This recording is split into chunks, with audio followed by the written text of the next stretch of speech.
গভীর জঙ্গলে এক বাঘ ও শিয়াল বসবাস করত। তারা দুইজন মিলেমিশে একসাথে থাকত। কিন্তু বাঘ সবসময় মাংস খেয়ে ফেলত, আর শিয়ালকে শুধু হাড্ডি দিত বাঘ। কষ্ট করে হাড্ডি খেতে হতো শিয়ালকে, আর এতে করে শিয়ালের মন খুব খারাপ হতো। এরপর শিয়াল একদিন বাঘকে বলল, দেখো বাঘ মামা, তুমি আমার সাথে শুধু ধোঁকাবাজি করো, আমার সাথে বেইমানি করো বাঘ মামা। কি বলতে চাস তুই? ঠিক করে বল, তুই আমার মাথা গরম করিস না, ঠিক করে বল। তুমি সবসময় মাংসগুলো খেয়ে ফেলো, আমাকে শুধু হাড্ডিগুলো দাও। আমি অনেক কষ্ট করে শিকার এনে তোমাকে দেই, আর তুমি শুধু আমাকে হাড্ডি খেতে দাও। এটা বেইমানি হচ্ছে না? বেটা শিয়াল, তুই একটা মুরগি চোর। তোকে শিকার যদি না দেই, তুই মাংস তো দূরের কথা, তুই হাড্ডিও পাবি না।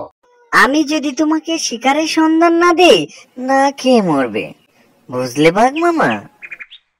তুই শুধু শিকারের সন্ধান দিতে পারবি, কিন্তু শিকার ধরতে পারবি না। শিকার ধরতে হলে সাহস লাগে, বুঝলি শিয়াল বেটা?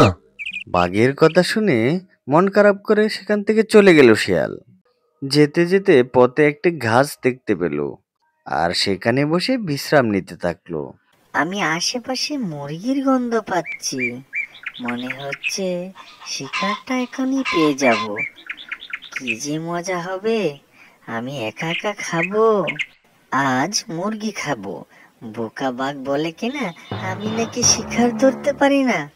আগে যাই, মুরগিটাকে খুঁজে বের করি, তারপর মজা করে খাবো।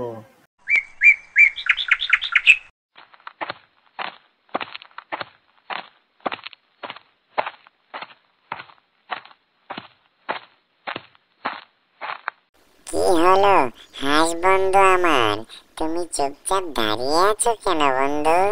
কই না তো, আমি তো এমনিতেই দাঁড়িয়ে আছি। অনেকদিন হলো নদীর পানিতে সাঁতার কাটি না।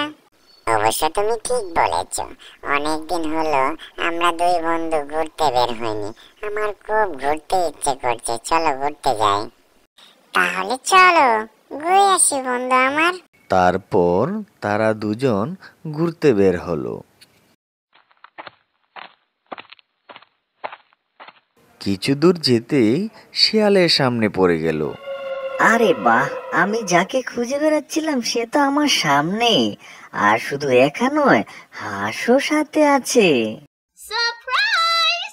তুমি স্বপ্নে আমাদের খেতে পারবে, কিন্তু বাস্তবে ধরতে পারবে না।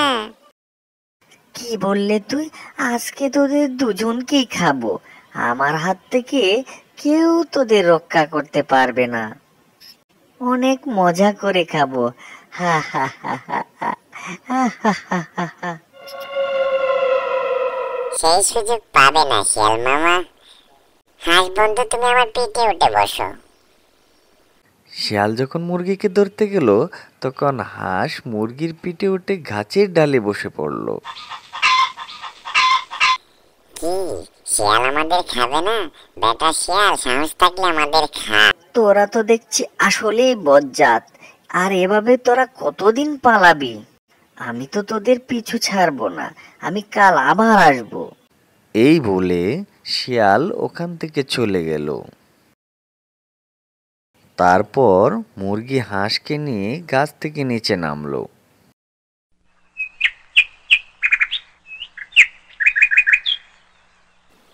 বন্ধু আমার, চলো আজকে আমরা আবার বের হই, বাইরে একটু ঘুরে আসি। হ্যাঁ, বের হতে তো ইচ্ছে করছে, কিন্তু শিয়ালটাকে নিয়ে তো ভয় হয়। ও যদি আবার আমাদের উপরে হামলা করে? তুমি এত ভেবো না, ওই বোকা শিয়াল কিছুই করতে পারবে না। আচ্ছা, তুমি যেহেতু বলছো, চলো আমরা ঘুরে আসি। তারপর তারা নদীর দিকে রওনা হলো। তারপর নদীর পাড়ে গিয়ে দাঁড়ালো। কি সুন্দর নদী! আমার তো দেখে এখনই সাঁতার কাটতে ইচ্ছে করছে বন্ধু আমার। আমার নদীতে নামতে খুবই ভালো লাগে। যাও বন্ধু আমার, তুমি সাঁতার কাটো, আর আমি দাঁড়িয়ে দাঁড়িয়ে সুন্দর সময়টা উপভোগ করি। আর আমরা মুরগিরা তো সাঁতার কাটতে জানি না। হাঁস ও মুরগি কথা বলতে বলতে তাদের সামনে শিয়াল হাজির হলো। বলেছিলাম না তোরা আমার হাত থেকে বাঁচতে পারবি না। তোদের খেয়ে আমার একটু বিশ্রাম নিতে হবে। আর আজকে তো গাছপালাও নেই, তুই কোথায় উড়াল দিবি মুরগি? আজকে তো তোদের আমি খাবই, কেউ তোদের রক্ষা করতে পারবে না। না শিয়াল, আজকে আমি মুরগিকে নিয়ে উড়াল দেব, তুই ধরতে পারবি না। তখনই মুরগিটি হাঁসের পিঠে চড়ে বসলো আর নদীতে ভাসতে ভাসতে সে ওই পারে চলে গেল। ধন্যবাদ বন্ধু, এভাবে সাহায্য করার জন্য। ধন্যবাদ দিয়ে আমাকে লজ্জিত করো না। তুমি উড়তে পারো বলে কাল আমি বেঁচে গেলাম, আর আমি সাঁতার জানি বলে আজ আমরা দুজনেই বেঁচে গেলাম। সত্যি বলতে আমাদের বন্ধুদের মাঝে যদি কোনো বিপদ আসে, আমাদের যার যেখানে সুযোগ আছে যদি কাজে লাগাই যে কোনো বিপদ থেকে বাঁচতে পারবো। পরবর্তী সময় এভাবে যখনই বিপদে পড়তো, যার যেখানে সুযোগ আছে সেখানে কাজে লাগিয়ে তারা বিপদ থেকে রক্ষা পেত।